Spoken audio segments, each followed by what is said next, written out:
প্রিয় দর্শক, আসসালামু আলাইকুম। গতকালকে আপনারা একটি ভিডিও দেখেছেন, রহিমা আক্তার রেমির বাবা এবং সৎ মায়ের বক্তব্য শুনেছেন। আজকে রহিমা আক্তার রেমির হাজব্যান্ড সাগর সাহেবকে পেয়েছি এবং সাগর সাহেবের কিছু বক্তব্য আছে, তিনি আমাকে জানালেন। সে বক্তব্যগুলোই আসলে আমরা শুনব। আসলে আমার স্ত্রী অনেক ছোট কালেই আমরা বিয়ে করেছিলাম। আমাদের সংসার মোটামুটি 10 বছরের। এখন অনেকে অনেক কথা বলছে, 10 বছরের সংসার। এছাড়াও আমার স্ত্রী মারা যাওয়ার আগে অনেক কথা বলে গেছে। দেশবাসী সবাই জানে যে কিভাবে কি হয়েছিল, মোটামুটি এক্সপ্লেন সে করে গেছে। আমি এত কিছু না বলি, কিন্তু এখন হঠাৎ করে অনেকে অনেক কথা বলতেছে, অনেক মানে আমাদের ওপর দোষ চাপাচ্ছে, কিন্তু আসলে যে কিভাবে কি হয়েছিল সেটা কিন্তু ওই বলে গেছে। এখন আমি কারো ওপর দোষ চাপাবো না, কিন্তু যারা দোষ চাপাচ্ছে তারা নিজেদের দোষ ঢাকার জন্য অন্যদের ওপরে এই দোষগুলো চাপাচ্ছে। কারণ আমি তাকে যথেষ্ট ভালোবাসছিলাম এবং এখনও ভালোবাসি। এখন ওরা তো কখনো খোঁজ নিতে আসেনি আমরা কেমন আছি, আমার স্ত্রী কেমন আছে, তারা তো কখনো খোঁজ নিতে আসেনি। ওর তো অনেক কষ্টের দিন গেছে, অনেক কষ্টে 6 বছর থেকে 6 বছর বয়সে ওর বাবা দ্বিতীয় বিয়ে করে, তখন থেকে ওর কষ্টের দিন শুরু। এরপরে যখন আমার মেয়েটা হয়েছে, তার কিছুদিন পরেই হচ্ছে ওর মা আরেক জায়গায় বিয়ে করে। এরপর থেকে ওই মানসিকভাবে অনেক অসুস্থ হয়ে পড়ছিল। অল্পতেই অনেক চিন্তা ভাবনা করতো, অনেক বেশি চিন্তা ভাবনা করতো। এইসব চিন্তা ভাবনা জন্য আমি ওকে অনেক বলতাম যে এত চিন্তা করছো কেন, আমি আছি তো, আমি তোমার পাশে আছি, আমি থাকলে আর কি লাগবে, বাবা মা কাউকে লাগবে না তো, তুমি এত চিন্তা করো না। কিন্তু কোনো কিছুতেই ওকে আমি শান্ত রাখতে পারতাম না। এরপরেও আমি চাকরির কারণে ওকে এত সময় দিতে পারিনি। ওই আমাকে ভিডিওতে বলে গেছে যে অন্য কাউকে যদি বিয়ে করি তাকে যেন সময় দিই। আমি আরেকটু যদি সময় দিতাম তাহলে হয়তো ওই মানসিকভাবে আরও সুস্থ হয়ে যেত, স্ট্রং হয়ে যেত। ওর চিকিৎসা করাচ্ছিলাম, ওর ট্রিটমেন্টও চলছিল। হঠাৎ করে বেশি মানসিক অসুস্থ হয়ে গেছিল, মানে কোনো কথাই, মানে ভালো কথা বললে ওর ভালো লাগতো না, মানুষজনের সঙ্গে বেশি মেলামেশা করতে চাইতো না, একা একা চলতে বেশি পছন্দ করতো। এখন যেটা হয়ে গেছে, এখন আর কি বলবো, এটা আসলে দোয়া করা ছাড়া কিছু করার নেই। এখন আমি সবার কাছে ওর জন্য দোয়া চাইবো, যেন যেখানে গেছে সেখানে তো দোয়া ছাড়া আর কোনো কিছুই যাবে না তার কাছে। এখন আরেকটা ব্যাপার, এই যে আপনার শ্বশুর যে অভিযোগগুলো আসলে করলো, যেমন হচ্ছে লোন নেয়ার একটা অভিযোগ, তিনি বড় একটা অভিযোগ তুলেছেন এটা। তারপরে হচ্ছে তাকে শারীরিকভাবে নির্যাতন করার একটা অভিযোগ তিনি দিয়েছেন। এই ব্যাপারটা আসলে কতটুকু সত্য? না, এটা সম্পূর্ণ ভিত্তিহীন। কারণ একটা ফ্যামিলিতে চলতে লাগলে নিজের আপন ভাই বোনের সঙ্গেও দুই কথা হয়। সেটা আসলে ঝগড়া না, অত্যাচার না, মানসিক নির্যাতন না। যদি অত্যাচার করতাম, মানসিক নির্যাতন করতাম, তাহলে আমাদের 10 বছরের সংসার থাকতো না। আমার উপর যদি আমি যদি কোনো নির্যাতন, আমার ফ্যামিলি যদি কোনো নির্যাতন করতো তাকে, সেগুলা কিন্তু ওই বলে যেত। ওর আক্ষেপ 1-8 ঘন্টার ভিডিও ওই 4-5টা পার্টে ভিডিও করে গেছে। কোথাও কিন্তু আমি বা আমার ফ্যামিলির কাউকে বলে যায়নি এই কথা। ওই কিন্তু বারবার ওর নিজের ফ্যামিলির কথাই বলছে, কিন্তু ওর নিজের ফ্যামিলির লোকজনই আবার উল্টা আমাদের ওপর দোষ চাপাচ্ছে। এগুলো আসলে ঠিক না, এগুলো সব ভিত্তিহীন। তারপরে রেমির ভাই উনি বলল যে হচ্ছে আপনি তাকে রেখে এসেছেন ঈদের দিন ও চারঘাটে।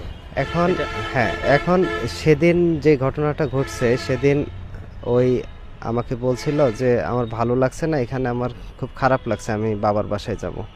আমি বলছি আমি রেখে আসি। ওই কয় না, আমি একাই যাব, তুমি পরে এসো। ওখানে গেছে, ওই যাওয়ার পরে ওইখানে ওর হয়তো ওদের ফ্যামিলিতে কিছু হয়েছে কিনা আমি জানি না, ওইখানে একবার সুইসাইড অ্যাটেম্প্ট নিছে। ওইটা ওই আমাকে পরে হোয়াটসঅ্যাপে কল দিছে। হোয়াটসঅ্যাপে কল দেওয়ার পরে ওইখানে ওই ভিডিও করে আমাকে দেখাচ্ছে যে এখানে আমি ফাঁস লাগাইছি, এখন আমি ফাঁস নিব। আমি সাথে সাথে ওর চাচাতো ভাই ছিল পাশের বাসাতে, এই চাচাতো ভাইকে আমি বললাম। চাচাতো ভাই সাথে সাথে কিছুক্ষণ পরেই গেল, জায়গাটায় দেখছে ওইখানে ঝুলছে। ওই সাথে সাথে ওইখান থেকে নিয়ে বাসায় নিয়ে যায় শোয়াইছে, শোয়ায় টোয়ায় খাওয়ায় টাওয়ায় ওকে ইস্টাবলিশড করছে। পরে আমি বাসায় খাওয়া দাওয়া করে আমি বিকালে আবার ওখানে গেলাম। যাওয়ার পরে ওকে অনেক বোঝানোর চেষ্টা করছি, ওই বুঝতেছিল। হঠাৎ করে ওর মাথা আবার বেশি খারাপ হয়ে গেছে, কারণ ওর মাঝে মাঝে যখন শরীর খারাপটা বেশি করে তখন ওই কারো কন্ট্রোলেই থাকতো না। পরে ওর দাদিরা বোঝানোর চেষ্টা করছে, বোঝেনি। ওর বড় মা ছিল, যেটা মানে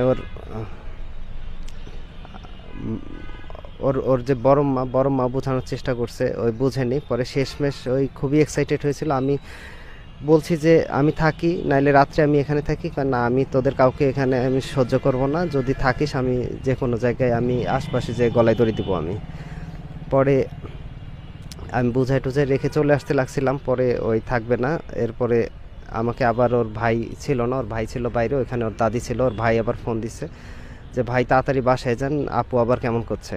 আবার গেছি, যাই দেখছি আবার পাগলের মতো করছে। আমি পরে বলছে যে আমি এখানে থাকবো না, আমি চারঘাট যাব, আমি চারঘাট যাব। আমি কই চারঘাট কেন যাবো, তাহলে এশাকে নিয়ে আসি, আমার মেয়েকে নিয়ে আসি, একবারে 3 জন চলে যাই।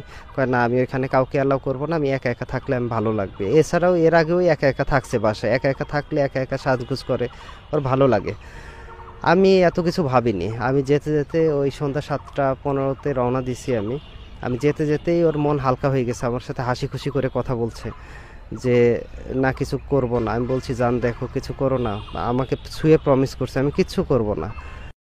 তখন আমার মনে তো সন্দেহ লাগছে যে তাহলে মনে হয় কিছু একটা করছে। ওই পোস্ট করছে ভিডিওটা দেখো, আমার তো কেমন সন্দেহ হচ্ছে। ওই সঙ্গে সঙ্গে হচ্ছে ভিডিওটা আমাকে ওই দেখছে, ভিডিওটা দেখার পর আমাকে বলছে ভাই চলেন চারঘাট যাই। আমি বলছি তুমি পুঠিয়া বাজারে আসো, আমি আসতেছি। ওই পুঠিয়া বাজারে আসছে, আমি বাসা থেকে মোটরসাইকেল নিয়ে আসছি। আমার মেয়ে তখনও ঘুমাচ্ছে, আমার সাথেই ঘুমাইছিল রাত্রে। ওকে নিয়ে সরাসরি চলে গেছি চারঘাট চলে যাওয়ার পরে আমার কেমন সন্দেহ হচ্ছিল। আমি বাইরে দিয়ে বেলকনি দিয়ে উকি দিছি, দেখছি ঝুলতেছে ওই। পরে বাসায় যেয়ে দেখি ভিতর দিয়ে ছিটকানো লাগানো। এরপরে পাশের 2 ভাড়াটি আমাদের কান্নাকাটিতে চলে আসছে, বাড়িওয়ালা চলে আসছে। আমরা অনেক চেষ্টা করছি, দরজা ভাঙতে পারিনি। এরপর বাড়িওয়ালা বলল যে ভাই পুলিশে ফোন দেন, না দিয়ে দরজা খুলেন না। পুলিশে 999-এ ফোন দিচ্ছি। পরে ওরা বলছে আপনারা দরজা খোলার চেষ্টা করেন। পরে বাড়িওয়ালা আসলো, আসার পরে একটা শাবল দিল, শাবল দিয়ে ইয়ে করে দরজাটা খুললাম। খোলার পরে এই তো লাশ নামানো। আচ্ছা, এই যে রেমির সাথে আসলে আপনার সর্বশেষ কি কথা হয়েছিল? রেমির সাথে আমার সর্বশেষ কথা হয়েছিল যে আমাকে বলছিল যে হচ্ছে, আর এর আগে ওই অনেকবার মরার কথা বলতো, সবসময় মরার কথা বলতো যে আমি বেশি দিন বাঁচবো না, ভালো থাকো তোমরা, ভালো থাকো। এর আগে থেকেই বলতো আমি বেশি দিন বাঁচবো না। আমি বলতাম কেন বলো এইসব তুমি? এখন আগে থেকে ওই চিন্তা ভাবনা এইসব নিয়ে মরার চিন্তা অনেক বেশি করতো।